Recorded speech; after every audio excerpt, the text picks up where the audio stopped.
Hello, everyone. The first duty of government is to protect the safety of our citizens. That's what Attorney General Barr said when he was here at the White House just a few days ago. For 55 days in Portland, Oregon, we've seen lawlessness, anarchy, and destruction that threatens peace in our streets and the safety of our fellow American citizens and the safety of our brave law enforcement officers. Yet some Democrats and some in the media continue to ignore reality. As Portland's Democrat Mayor Ted Wheeler tweeted, quote, "What I saw last night was powerful in many ways. I listened, heard, and stood with the protesters, and I saw what it means when the federal government unleashes paramilitary forces against its own people." That was a quote from the Democrat mayor, who quite literally stood in the middle of a riot as violent protesters attacked a federal building. That is appalling, and Mayor Wheeler's clearly failing at his duty to protect his streets and his city there in Portland. The federal government has a sworn duty to uphold the laws of the United States. Through field offices and federal facilities across the country, these agents protect and serve the American people. Yet the rhetoric of the left undermines our justice system, with Nancy Pelosi calling them stormtroopers, Jim Clyburn calling them the Gestapo, and Wheeler using the term paramilitary forces. Under President Trump, violent crime rates in America finally began to fall. Rhetoric like this cannot be allowed to set us back. Augmenting the Federal Protective Service, guarding federal property in Portland, our brave officers have since augmenting them, our brave officers have faced all of these various things, like rioters barricading officers inside the Hatfield Federal Courthouse, trapping officers inside. A, quote, commercial-grade mortar firework was launched by rioters. A federal agent's hand was impaled by planted nails. Another federal agent was shot with a pellet gun, leaving a wound deep to the bone, and tragically, 3 federal officers were likely left permanently blinded by the rioters using lasers pointed directly at their eyes. These are not the actions of so-called peaceful protesters, and the Trump administration will not stand by and allow anarchy in our streets. Law and order will prevail, and I have a short video for you because I want it to be real, what is happening right now in Portland. So if we could play that video, that'd be great.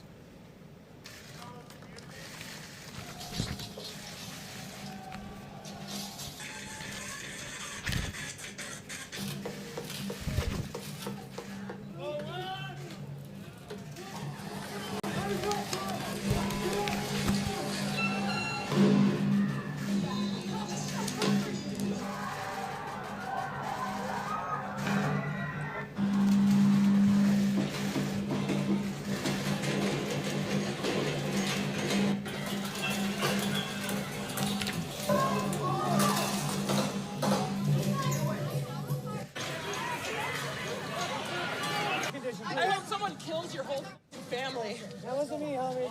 I hope they kill you too. I hope someone burns down your whole precinct with all y'all inside. Can't wait to see it. As you can see, that is anything but a peaceful protest, and this president will always stand on the side of law and order. And with that, I'll take questions. Yes. Thank you so much. I want to ask you about the convention, and then I have another question on foreign policy.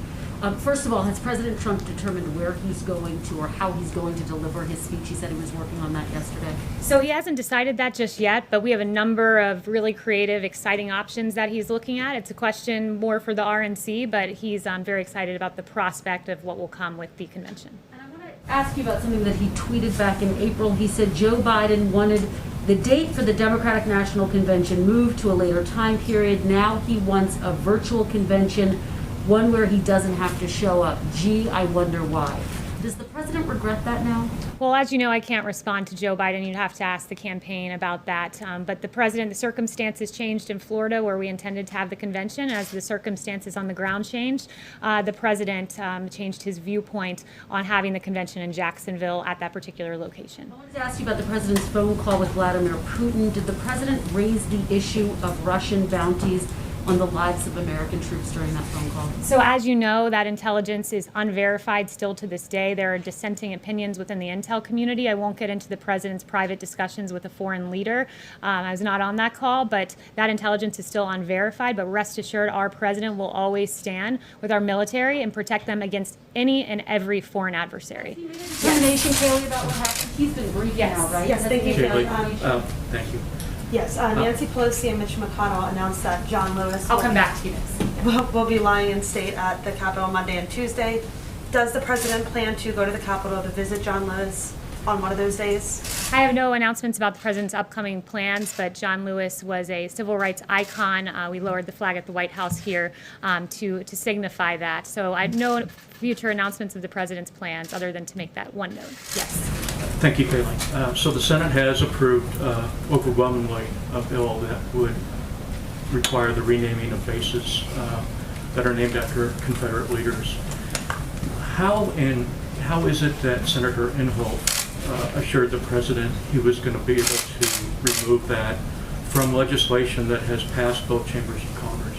Yeah, I'll leave that to Senator Inhofe as to how that works legislatively speaking, but the president was assured by Senator Inhofe that that would be changing and that Republicans stood with the president on this and stood with the rest of America. 56%, according to an ABC Ipsos poll, are opposed to the changing of the U.S. base name. Kevin.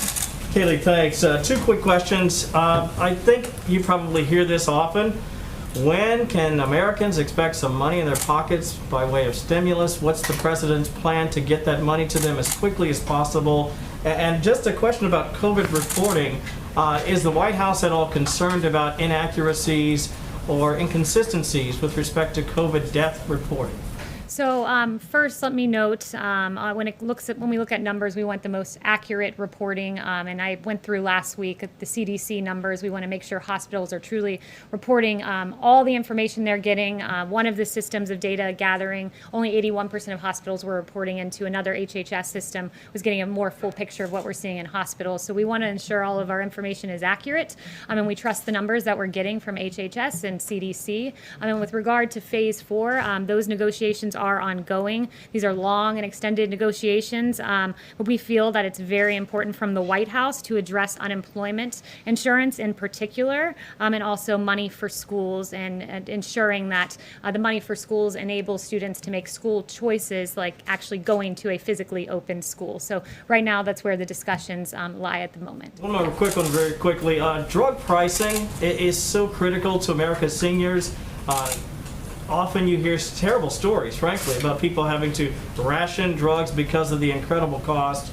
What exactly practically can the American public expect the president to do to lower the cost of prescription drugs? That's a great question. The president today at 3 p.m. will be talking about drug pricing, and he'll be announcing some actions he's taking on that front. So I'll leave it to him to announce those future actions. But in 2018, he released a landmark blueprint to lower prescription drug prices. It's an issue he's been very passionate about, which is why he signed legislation ending the gag clauses that stop pharmacists from informing patients about lower drug prices, and average basic premiums for Medicare Part D prescription drug plans have actually fallen by 13.5% since 2017. So he's done a lot already, but more to come this afternoon, actually. Caitlin. I have two questions for you. This morning, Dr. Burke said that it is still an open question how rapidly children under 10 can actually spread COVID-19. But the other day, the president said they don't bring it home very easily and they don't transmit very easily. So shouldn't we figure out which one of those it is before kids go back to school? So let me give you two answers to this. First, I would point you to CDC guidelines that said based on current data, the rate of infection among younger school children and from students to teachers has been low, especially if proper precautions are followed. There have also been few reports of children being the primary source of COVID-19 transmission among family members. That's where the data currently stands. But that being said, even if there is transmission and later studies come out, let's say, we believe that students should be going back to school because the effect on a child, we know scientifically, they are not affected in the same way as an adult. Again, I'd point you to CDC guidelines on this that says the best available evidence indicates if children become infected, they are far less likely to suffer severe symptoms. Death rates among school-aged children are much lower than among adults and far lower than during the H1N1 pandemic, for instance, when schools remained open. Yeah, and Dr. Burks noted that today, unless kids have an underlying condition, but she said they do not know how rapidly they can spread it still for if they're under 10, and that's one of the president's top advisors. So on the transmission point, I point you again to the CDC, but I would also say that it is our firm belief that our schools are essential places of business, if you will, that our teachers are essential personnel. You all here are considered essential workers, which is why you were coming into the briefing room every day during the pandemic. Our meat packers were meat packing because they were essential workers. Our doctors were out there treating because they're essential workers, and we believe our teachers are essential. Particularly, I pore over the data on schools often, and the one thing that really stuck out to me, I read through the entirety of the CDC guidelines, was that I talk about child abuse often, and 1 in 5 cases being reported in schools. Well, the CDC guidelines went on to say there has not just been a sharp decline in reports of suspected maltreatment, but tragically a notable increase in evidence of child abuse when children are seen for services during the pandemic. For example, in Washington, D.C., Child and Family Services Agency recorded a 62% decrease in child abuse reporting calls between mid-March and April compared to the same time period in 2019, but saw more severe presentation of child abuse cases in emergency rooms. That's a tragedy, and our schools must reopen. Okay, my question was about transmission rates, but anyway, my second question is also And I on the answered that. president's call with the Russian president yesterday. Today, the nation's top counterintelligence official said that Russia is one of 3 countries that is actively working to interfere in our election. Did the president bring up election interference on the call with the Russian president yesterday? Again, I wasn't on the call, but the president, I was not on the call. The president has taken more actions for election security than his predecessor, who gave a stand-down order when he learned about election interference. Susan Rice gave that stand-down order. Obama's intel chief even confirmed that stand-down order was given. By contrast, we've given a ton of funding to election security. We take our elections seriously, and we believe in election integrity. My question is, did President Trump bring it up on the call Justin, yesterday? I was You're not on the answering. call, Caitlin. Stop filibustering. Justin, let your No, colleagues you're ask not answering my questions. question. Justin, They didn't okay, bring it up. Justin no longer has a question. Anyone else? Kayleigh, Kayleigh. Okay. around 20 million Americans are receiving expanded uninsurance benefits, and some are going to receive the last of those checks tomorrow. Have Senate Republicans in the White House settled on a plan yet to extend UI? If so, can you explain what that plan is? And if not, did you wait too long to try to sort this out? Those discussions are still ongoing, and I'm not going to get in the middle of the negotiation, other than to say, when I answered Kevin's question up here, I said that our priority right now is we feel it's very important to address extending those unemployment insurances, and how that looks, I'll leave it to them, but that is, unemployment insurance is a top priority for us right now. China ordered the closing of one of our diplomatic facilities there in retaliation for what happened in Texas. We haven't really heard from the White House. If you could spell out specifically why you guys decided to close the Houston facility. I know that there's obviously broad complaints that you've raised for weeks with China, but why Houston specifically? And secondly, if you had a reaction to the steps China took. Yes, our action to direct the closure of the PRC Consulate General in Houston was taken to protect American intellectual property and Americans' private information. For years, the CCP has undertaken a whole-of-society effort to steal American technology and intellectual property for commercial gain, and many of those activities are directed from PRC diplomatic facilities, and we urge the CCP to cease these malign actions rather than engage in tit-for-tat retaliation. So that's where we stand on that. Jeff. Kayleigh, the president's tone on the virus this week seems to have changed. He's advocated a few different times for Americans to wear masks. He said that the virus or the pandemic would get worse before it gets better. He canceled most of the convention, or certainly the Florida part, yesterday. All of these things were bad 2 months ago, even longer than that, and the science on masking has been clear for several months. What changed this week? Why did his tone change? There has been no change. The president said on March 31st, before there was even a recommended but not required guidance given by the CDC on mask wearing, the president already said, if you want to wear a mask, wear a mask. It doesn't harm anyone. And that was when our scientists even were, some of them were saying, don't wear masks. So the president has been consistent on this. He wore a mask back at the Ford facility. He carries around in his pocket. He showed it to you multiple times. He hasn't changed. In fact, and just speaking on COVID generally, the way I've heard him talk privately in the Oval Office is is the way he's talking out here. The only thing that changed is the president taking dozens and dozens and dozens of your questions each and every day, because he felt the best way to get information to the American people was for him to be out here answering your questions and providing this directly. The other part of the question, though, wasn't just about masking, although I would argue that if you look back and see when he called it politically correct, for example, that wasn't exactly agreeing with the science of wearing masks. But setting that aside, No, but let's not set that aside, because in that incident when he used the words politically correct, it was in reference, I believe you were asking him a question, was it? And right, and you were standing outside and you'd been tested and you were wearing a mask and he couldn't hear your question, so he asked for you momentarily to pull down the mask. So that was the specific context, and context does matter here. Okay, well, I didn't need to engage on that, but I was standing around other reporters and using the same mic that other people were using. That's why I left my mask on. Right. Well, he could not hear your question. He asked for you temporarily to pull it down. Everyone in the press pool's tested. So scientifically, you were not in a compromising position. But he hasn't changed his tone. But this president, the reason he wants to bring back these briefings is to get information out there. Like, we've done 52.9 million tests nationwide, 187 emergency use authorizations,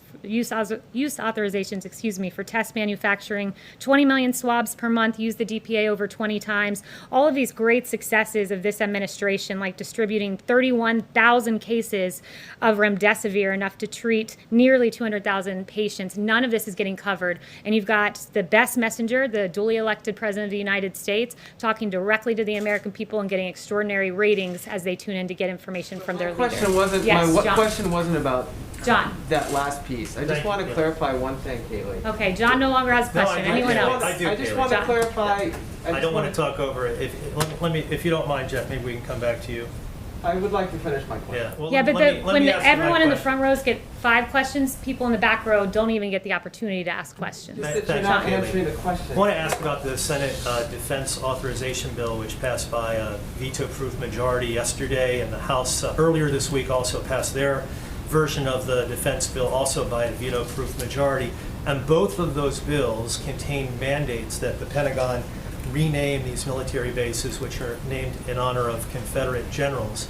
I want to ask you, does the president believe that his position, which we're all familiar with, it's helpful in terms of recruitment, specifically for African Americans? Explain how that position will help recruit African Americans in an all-volunteer military force. The president stands with the American people. 56% don't want to see the bases' names changed. Where he stands is in a place where many soldiers who have lost their lives overseas, the last ground that they saw were these bases, and by changing their names, he believes that it is not appropriate that those soldiers who lost their lives to be told that the ground that they I'm familiar with his left. position, and you just restated it very well, but I'm asking you specifically, how is this helpful for an African American who wants to volunteer for our all-volunteer military forces to go to a base that's named for a Confederate general that worked to still put and keep in place slavery, which impacted their ancestors? Because the bases are not known for the generals they're named after. The bases are known for the heroes within it, the great Americans, black, white, Hispanic, of every race who have died on behalf of this great country. And 56% of the nation agrees with the president. Your position that Yes. it won't impact Yes. it won't impact in any way recruitment is what your position is. Next question. I've Is that a already yes answered that or one no? twice. It's just a yes or no. Kayleigh, I want to circle back to school choice, which you mentioned a few minutes ago. So that means shifting the potential for shifting federal funds away from schools that don't open, so that parents can use those funds for homeschooling or for private schooling. The president vehemently opposes defunding police. Why is defunding public schools okay? So the president has never wanted to take money away from schools, take money away from education. It is about keeping it with the child. The purpose of school funding is to educate a child. The child, if a school is closed, loses the opportunity to receive education and needed social services. I put up the chart a few weeks ago from McKinsey & Co. That showed that the student most impacted is the low-income student who's in a low-income community and doesn't have the resources as some other students. So that student should not not be deprived of an educational opportunity and forever never be able to recover the deficit that child has had by being out of school for an entire year or more. The schools in those underserved communities also are the ones that generally have terrible ventilation. They need the most money for upgrading. If this money is shifted away from those schools, how will they ever get into a situation where they could, in the case of a pandemic, properly serve their population? Well, your question's a bit befuddling, because if the problem is ventilation in schools and the school's closed and you're fixing the ventilation, the student isn't even in the facility because the school isn't even open. The whole point is the student deserves an educational opportunity and a good educational opportunity, which is why the money must follow the student. And I would also note in the CDC guidelines that they said, with regards to food in particular, that there are 15 million children participating in the school breakfast program, 30 million in the school lunch program, and they said, quote, "It is difficult to maintain this type of school nutrition program over the long term." And they were talking about how we've managed to get meal services throughout the periods of school closures, but they went on to say it's difficult to maintain this type of program over the long term. There are severe consequences. I've mentioned the child abuse, the loss in education, and also when it comes to nutrition services as well. Yes. Kayleigh, with the payroll tax cut now off the table, is there anything that the White House considers a red line in negotiations with Democrats? And then also I have another question. Yeah, I'm not going to get into red lines. These negotiations are ongoing, and I'm not in the middle of them, so I'll wait to find out what the conclusions of those negotiations are. But I would just signal what I said at the top of this briefing about unemployment insurance being very important. And then President Trump called off the convention in Florida, citing safety. Does that give him pause for any of his future upcoming travel, like to Texas next week, which is a hot spot? We take all necessary precautions, and we protect the president, his staff, and we make sure that we're following the guidelines and social distancing, and so we don't have concern about future travel. Yes. The accusations that China is stealing intellectual property are not new, but why came this order to shut down the consulate in Houston now, roughly 100 days before the election? I'm not going to give any further information about our intelligence from the briefing podium, other than to note what I told Justin earlier on that particular matter. Yes. Thank you, Kayleigh. On the question of reopening schools, yesterday, just minutes after the president announced that he was going to cancel the Republican convention events in Jacksonville, he also made the case again for reopening schools. So why is it not safe to hold a Republican convention, but it is safe to reopen schools? Yeah, the schools are a different situation when you have children who, as the CDC guidelines clearly note, are not affected in the same way as adults. We can make certain arrangements like social distancing in schools and follow the CDC guidelines that have been laid out, and they're the best world guidelines I referenced. We can get our schools up to the best place we can get them in, especially if we're given additional school funding, the $105 billion that was mentioned that we are keen to see in a phase 4. So it's a different scenario when you have packed adults in the room versus these students that we can make precautions and take measures to protect. Yes. Thank you, Kayleigh. I have a question about COVID, but first I want to ask about the use of federal officers. Does the president believe he has the power to send DHS agents and officers anywhere in the country that he wants to? The president believes that his authority is with regard to DHS, which is distinct from DOJ. There's Operation Legend, which is primarily led by DOJ, and that's just providing extra FBI and ATF and DEA agents to already existing places. It's just surging extra personnel in places that are out of control, like Chicago, for instance.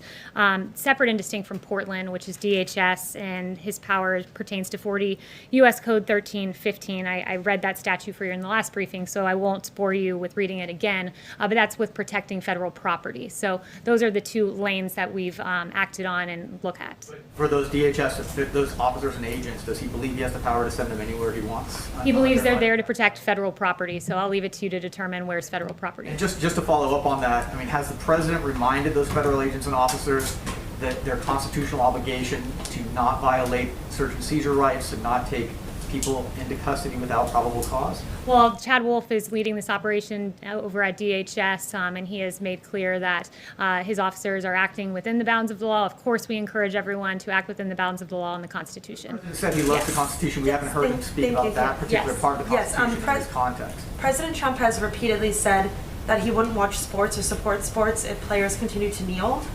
So why has he agreed to throw out the first pitch at the Yankees game next month considering that baseball player is not at last night's games. Yeah, I'll leave it to him as to address the Yankees game. He's very excited to throw out the first pitch, and I was not a part of the discussions as to how that's going to work in terms of the first pitch. I've learned about it when you guys did, and he's very excited to throw it out. Yes. Thank you, Kayleigh. 2 questions. We understand that the governor of Florida is on campus today. Can you confirm and can you talk about that visit? Will he be meeting with the president? Yes, Governor DeSantis is here. He's here to be a part of the drug pricing event, but he will be talking and meeting with the president further to discuss COVID and other matters. Okay, will they be discussing the convention? I had 2 questions, if I may ask the second one. This is why I like to save time for you guys in the back. I appreciate it. Don't often get to. Yeah. Yes. Do you have any guidance on when the president will be signing that immigration order that he's been talking about on DACA? Yeah, so no guidance other than to say I laid out that he would have a merit-based EO and he really would like a legislative fix for DACA and would like Democrats to come to the table, but no guidance on timing just yet. Chanel. Thank you, Kayleigh. On federal law enforcement efforts, namely Operation Legend, we're talking about funding for a lot of these programs. Anytime we're talking about federal anything, we should be talking about the money behind it. So with Operation Legend, it appears to be filling a law and order void in majority Democrat cities. So given this fact, in terms of the funding, would the citizen of, say, Springfield, Missouri be called to pay for the security and the federal protections of the incompetence of Chicago, Illinois? Is that something that has been discussed as far as funding for Operation Legend? I'm not aware of that being discussed in particular. I think where the president's head is at right now is, you look across the country and it is Democrat streets where you're seeing a lot of this lawlessness. In Minneapolis, murders have spiked 94%. Philadelphia, murders have spiked 27% over a year ago. New York City, 277% increase in shootings over a year ago. Chicago, the most egregious, 414 people killed, 50% increase over a year ago. We saw under President Obama, violent crime started to tick up, started to come down under this president. He restored law and order. And then this defund the police movement has been an absolute travesty. And it's why you have 67% of Black Americans who worry that the criticism of police will cause police to pull back. So this president is looking at this in a saving lives lens. I want to save lives. I'll put federal money in, as he did. Financial assistance was announced with AG Barr, and also additional manpower. He's very keen on seeing the violence in our streets end. He wants to protect the people of this country when derelict Democrat mayors and governors do not. And he's also appalled by cancel culture, and cancel culture specifically as it pertains to cops. We saw a few weeks ago that Paw Patrol, a cartoon show about cops, was canceled. The show Cops was canceled. Live PD was canceled. Lego halted the sales of their Lego City police station. It's really unfortunate because I stand with, and the president stands with, the 63% of Americans who think police officers are one of the most important jobs in this country. That's 63%. And with that, Caroline Levitt, one of our great assistant press secretaries, today went to great pains to make contact with the Southold Police Department in Suffolk County. We saw a very touching video that we loved, and she got the approval of the police department and the parent to show this video because I think this is emblematic of where America stands with regard to our police. So if you wouldn't mind playing that video, that'd be great.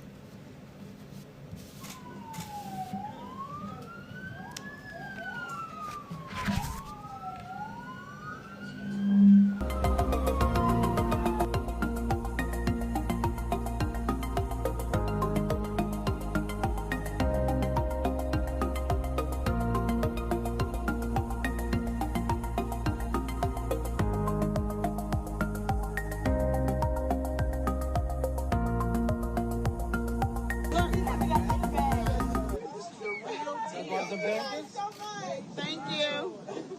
What you want to be when you grow up? A police. Yeah. I love police. They'll still be here, so.